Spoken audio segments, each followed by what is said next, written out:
Welcome everyone. We are Group 28 from PUSL3130, Advanced Computing and Network Infrastructures. I'm Sameera and joining me today are H Damsara, A Wijesinghe, U Darshana and RMTS Rajapaksha.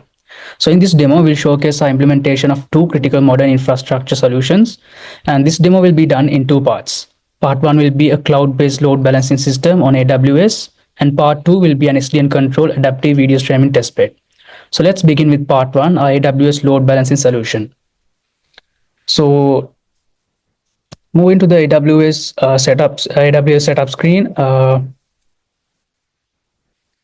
As you can see, this is our web application architecture with load balancing, and you can see it has one Nginx load balancer and two backend Nginx servers, two PHP application servers, and one MySQL databases. And all these automatically deployed using Docker Compose. Now let me show you our automated deployment. We have created a setup script that handles everything from Docker installation to service configuration. And to show you the directory, we have the load balancer project over here. This is the load balancer project we have created.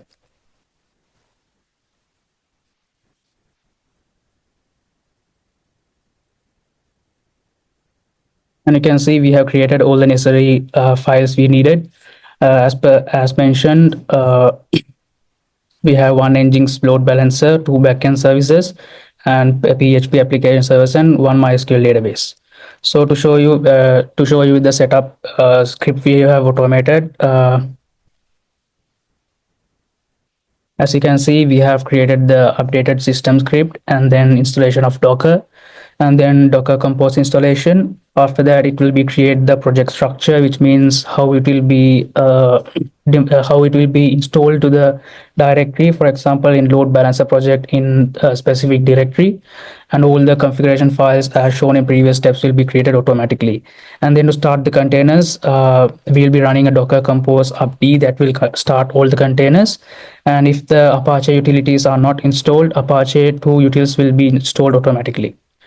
So to begin with the process, now let's quantitatively compare performance.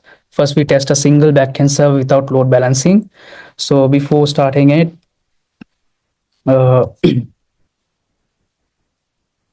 this will run the containers, Docker containers.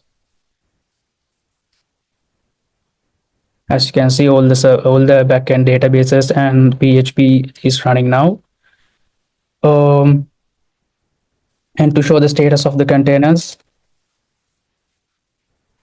you can see these all these are being running 22 hours ago. These are being created and now up and running in these specific ports. And to do the first test without the load balancer, let me go ahead and stop the load balancer. You can see Docker Compose stop the load balancer. It will stop the load balancer that we have created. And let me try the Apache bench test with 100 to the 1200 HTTP request for localhost 8081.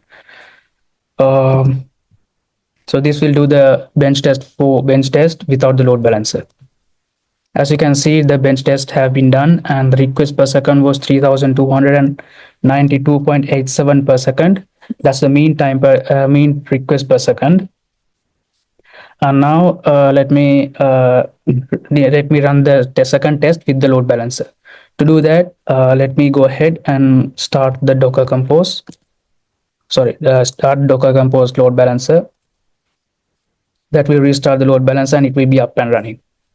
And now to do the test, I'll be running the same Apache bench test as we ran earlier in the 8088 localhost. So as you can see, the test have been done, and the time request per second for that has been only 2043 seconds comparing to without the load balancer. It got 3292 requests per second to test the Apache bench test, but with the load balancer it took only 2043 seconds per mean time. So So the load balancer delivers more requests per second, and fast average response times, and better consistency under lower or narrower latency distribution. And this proves our solution doesn't just balance traffic; it optimizes it. So recap part one, we have built an enterprise level grade load balancer that doesn't just work, but also excels under pressure. Here's why this matters. It comes under three specific reasons. One is performance proven, resilience engineered, and infrastructure as code. Part one, reason number one, performance proven, is because it has higher throughput and lower latency validated with 1,000 plus concurrent requests in Apache Bench. And it has zero downtime failover. When we killed backend one, traffic instantly shifted to backend two without a single drop request. So to show it, let me go ahead and run this test. You can see it will shift back and forth to the backend one and two with this specific script. Can see backend server one and it shift backend server two. Likewise, it shift back and forth. And if we call the local host 88, you can see backend server one, it switches back and forth to backend server one, backend server two when we keep refreshing it. And then so every component from Nginx to MySQL is defined in Docker, compose and deployed to the single setup.sh script. This is production ready automation. So this isn't just academic. This is how Fortune 500 companies scale their web services. So before moving on to the part two, let me show you the other scripts that we have created. So moving on to the backend one.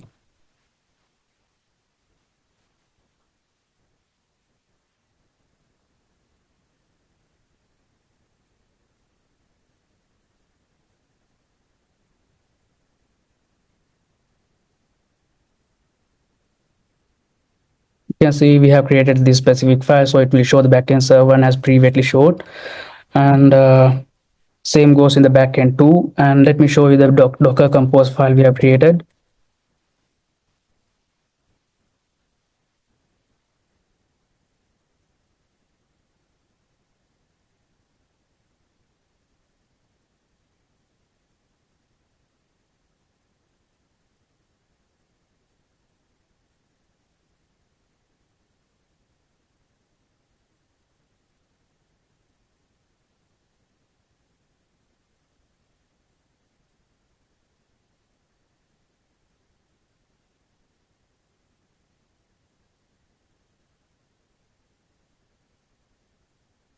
As you can see, we have ports on 8088 and 8081, backend one and backend two, with specific direct access for testing.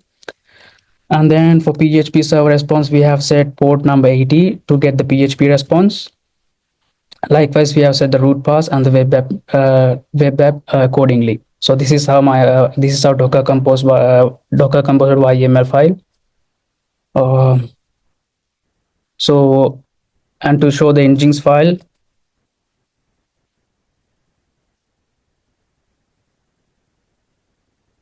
this is the Nginx configuration file. You can see we have allocated server backend one in port 80, 8081 to 8080, and listening at port 80. So this is it for the part one, and now let's shift to the part two, where we tackle an even bigger challenge: SDN optimized video streaming.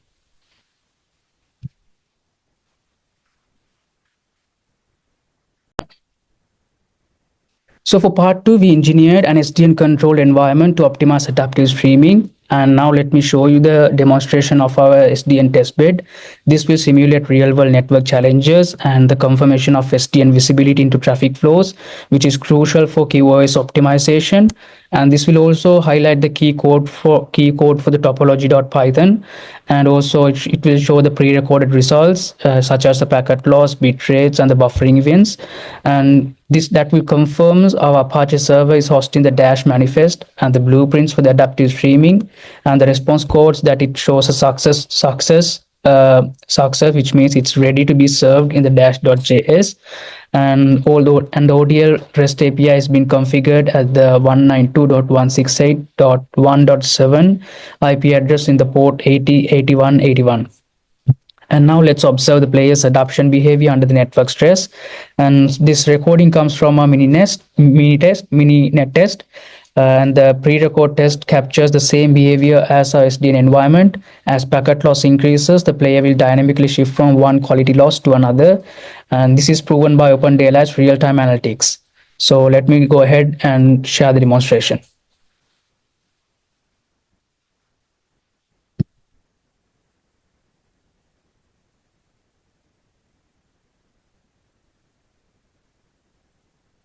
So as you can see, first I'm log into the mininet from the given IP address on 168.1.6 from the default terminal, so we can handle it much easier and which is more flexible. Same way ahead with the ODL. This is basically the HTML server where we host the dash manifest. And we went and started the Apache server which hosted our Big Bucket Bunny videos.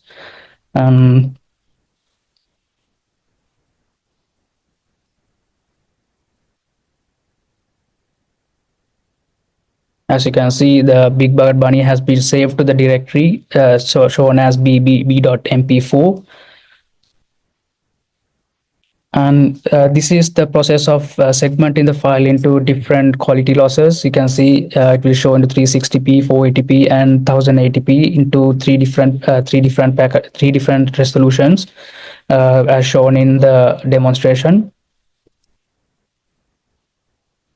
So these are basically the segmented videos. As you can see, it's hosted in the Apache server. You can see the different segmented files the js.manifest is hosting. So these are the segmented files. So as you can see, if we go to the local host and reload it and go to the directories, it will show all the segmented videos of the Big Bucket Bunny we are going to stream the quality losses. So configuring the Open Daylight to host it on the necessary IP address.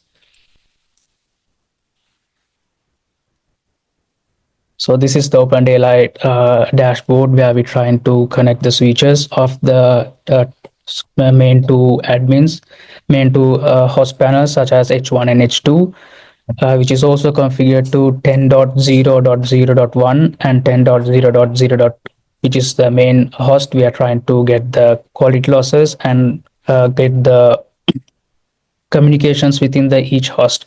So this is basically the pinging the test within the reachability of the Open Daylight. So you can see if we ping all, it will give the 2 out of 2 received connections for the Open Daylight. So this is the topology connection test.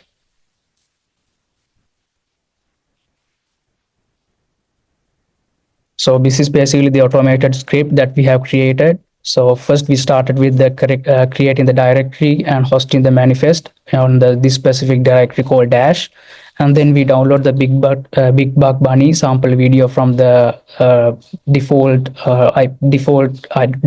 address given. And this is we used ffmpeg to represent the 4 different types of quality losses. So using this, we segmented the videos into 4 different categories, such as into 40, 360, 480, and 720p.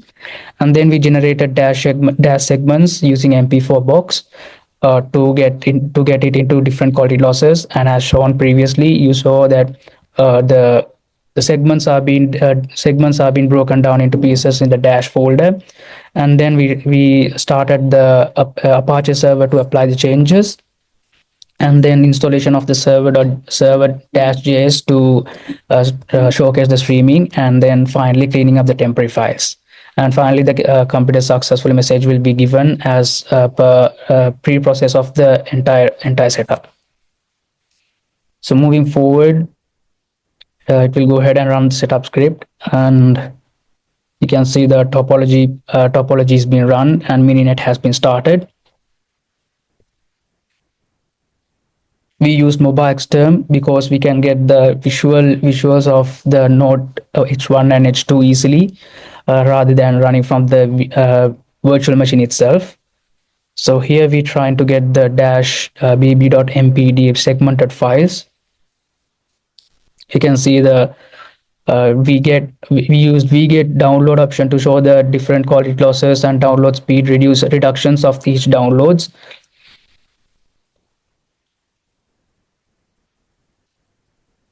This is the showcase of we use in the packet losses of each quality losses. This is, for example, using 1% packet loss.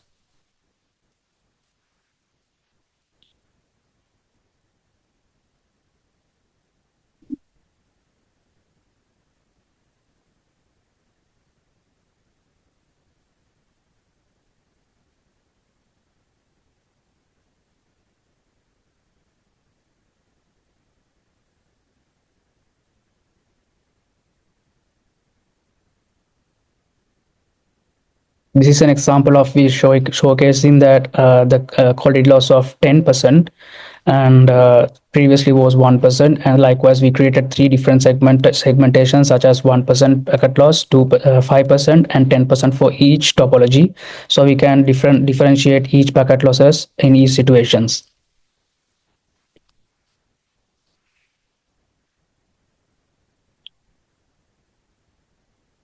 So these are the node H1 and H2 we hosted in the mininet. So this is the start of this each host. You can see these are the node connected statistics for node IDs which go from the open, these connected with the open flow, and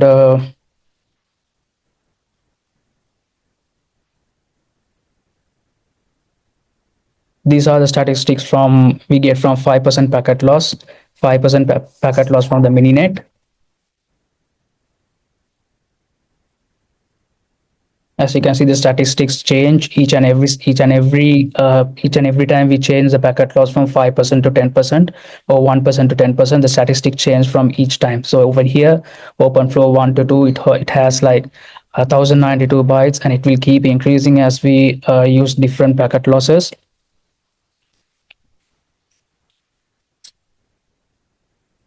These are segmented files as shown previously. So at the beginning of streaming process, we just started to use the default dash.js player, but we faced some errors on hosting it in the server. So for an alternative approach, we used our own dash video player we customized to load the stream of Big Bucket Bunny. So this is the user interface of that we created on ourselves to host the Big Bucket Bunny to show the different packet losses in each segmented files. So as you can see, you can see the current bit rates and buffer levels are being increases as per different resolutions. And now let me show you the demonstration of each packet losses throughout the video when it's being run on different packet situations. So these are basically the host UI showing that it's being hosted in different nodes. And now let me show you the video streaming under different packet losses, tests conducted under 1%, 5%, as well as in 10%. So as you can see, the frames and the PTS switches are being reduced and increased under different segmentations. So currently it's being run under medium situation. It will go back and forth for 640 to 440p under according to the packet loss Python scripts we have been created. So as you can see, it will continuously keep loss the resolution and qualities frames per second, and shows the buffering events and bit rates per second. This will keep switching back and forth as per the scripts that we have implemented to run the video, specific video given. So this is a perfect example of showcasing the resolution changes and the buffering events are being switched back and forth. So according to the current showcase, the current demonstration, the 640p and 480p are the maintaining resolution for the video. So you can see it went up for a second and it went down for another moment. The packet losses are being successfully working for the video. So if you refresh, you can see the stats have been increased for each byte of OpenFlow. It has gone significantly higher.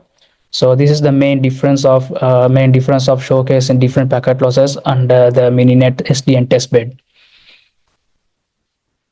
So this is basically showcasing our each packet loss Python scripts. First, we do show in the original Python script we created to run the Mininet SDN test bed, and now the one packet loss, 1% packet loss. Now the 5% packet loss will be shown, and as similar 10% packet loss through the H2 H1 S1 link. So that's basically it. We did for the SDN test bed. So this demo showcased the core functionality of our SDN optimized streaming testbed. And please see the entire report for more technical data such as extensive performance, measurements, setup scripts, and analysis. There you will discover detailed explanations of our methods, obstacle faced, and quantitative benefits gained by SDN integration. This study illustrates how adaptive streaming and software-defined networking may work together to offer reliable and high-quality video even under the most demanding network situation. So in closing, we have delivered a production-ready AWS load balancer, boosting throughput by 18.6% or higher, and also an SDN framework for adapting streaming under network stress. And finally, a full automation with Docker and Python scripts as we demonstrated previously. So these aren't just academic exercises, they are blueprints for real-world cloud and networking solutions. Every challenge we faced, from mininet constraints to performance tuning, strengthened our system thinking. Thank you for watching. We welcome questions about our implementation or how these solutions could scale in enterprise environments. Thanks again and have a nice day.